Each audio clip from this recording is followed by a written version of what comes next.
Zahid, Office KGDVS, Kirsten Gears and David Van Seppen's latest exhibition, Everything Architecture. We had a lecture about it this year, and after that, along with Kirsten Gears' sort of brochure on this exhibition itself, he puts forward a number of interesting arguments. And there are a number of them, but let's just talk about the first one. This one was interesting about premeditation architecture. Yes, so Christian Gears uses the brochure as a way to talk about how he feels about process in architecture and how some architects may glorify it and how he doesn't believe the process is too relevant to the architecture scene and how the method of selection or selecting ideas to use is more important in a way. Okay, so this point about premeditation, what is he talking about exactly? So he believes that as long as a building is built and it stands, it's erected, it has a presence or it has power. And through this presence, it can engage with the greater architecture community. And rather than just being on a piece of paper, because once it gets presence, it can take a stance. Okay, so the end result, that's what matters. Yeah. It's the important part. Yes, Okay. so he relates this to, he starts his exhibition by quoting Ed Rushka, an artist. So Rushka believes that as his own art is premeditated, and it does not matter what process he uses to get to a final outcome, as long as the process is what is guiding him and helping him get there. But once it gets him there, it becomes irrelevant to the entire discussion. Because what he wants to show you is what he wants to show you, and that's it.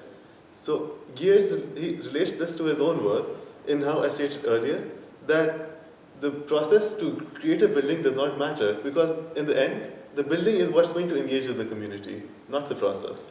Okay, so Kirsten Gears is sort of stance. This thing we've been talking about for a while, the process. Who is he sort of like criticizing or taking a stance against? Yeah, so he's really critical about people like Eisenman, how we saw that in Eisenman, he created a set of endless iterations of a cube to create a house, to create rooms, but there were endless iterations which had no end in mind. So that was just process for the sake of process, for the sake of designing, which he's really critical about. And he also believes that the process absolves the architect of any responsibility. So once you build a building, someone critiques it. Then he doesn't like it when the architect says that just the process got me here and I had nothing to do with it and it just got me here. So this trend of fetishization of process over end result and letting the process dictate what the end result would be rather than having a sort of fixed idea about it. Yeah. Then another way is how the Super Dutch take their process, where through 1, 2, 3 steps, they arrive at end product. He's also really critical of this because he believes that it's not true or it's not honest.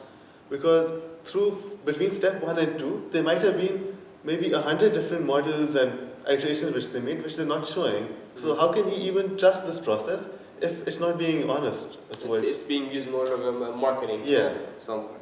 I think it's interesting because he does propose a radically different idea on how to go about in the making of architecture. He talks about selection, right? And he uses his exhibition sort of as a way to further that idea. He does state quite strongly that, or a bit dramatically actually, that through careful selection we will survive the noise of our time. I think there's some truth to that there's a lot of data out there, a lot of information that is distracting, influences design, there's a lot of it. And through plucking out certain things that we know can forward our agenda, our intentions, we can go about the making of architecture.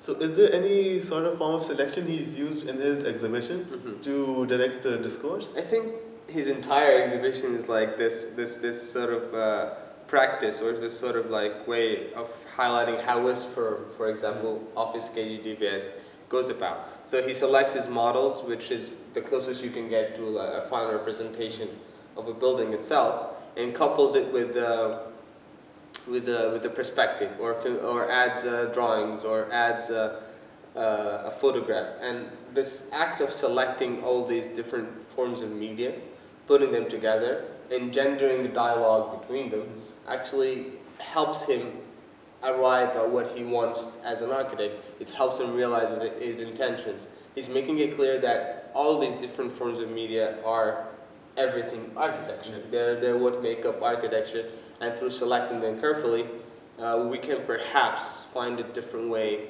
of making buildings or forwarding our agenda. It's a very direct rebuttal to the idea of this closed loop of a directed or set of guidelines that is processed to a sort of open to interpretation idea of architecture. It's actually, I believe, a more democratic way of practicing whatever architecture. works, and the end product is what counts now. Okay, so Kirsten's second argument, which he calls architecture without content, he discusses a number of interesting points, mainly about big boxes, the world as an interior, and these are really interesting points. I mean, the point about big boxes, for example.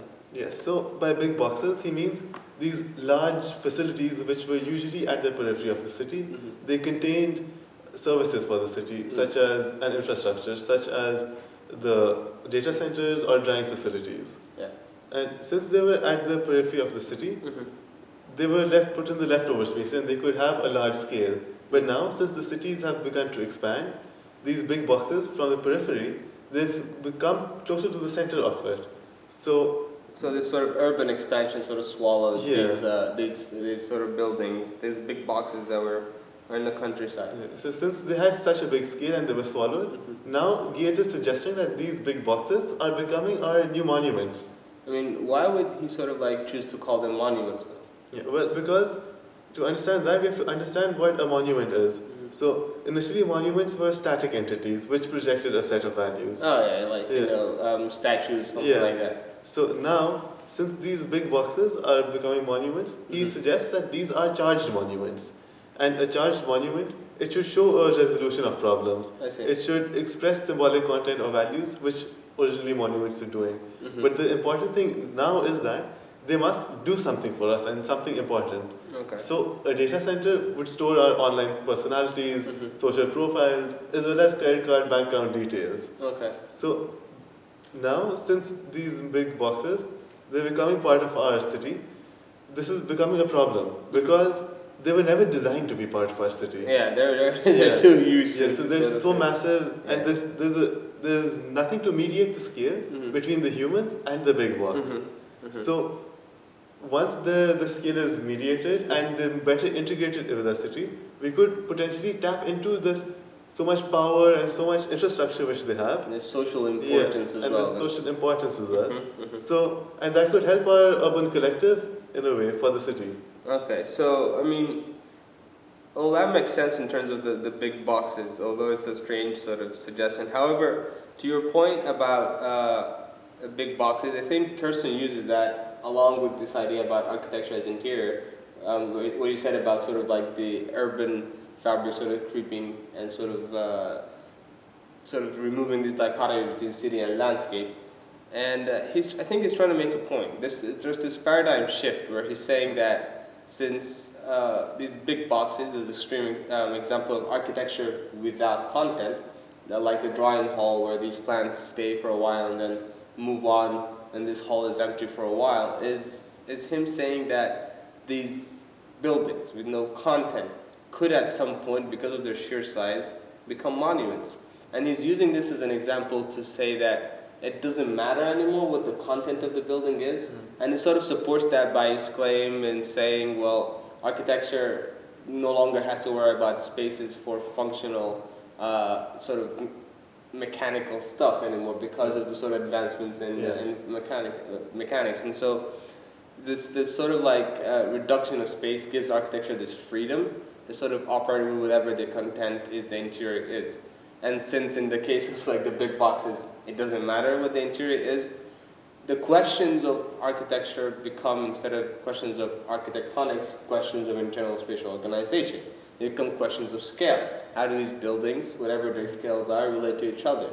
And this leads us to this understanding that architecture becomes a question of context.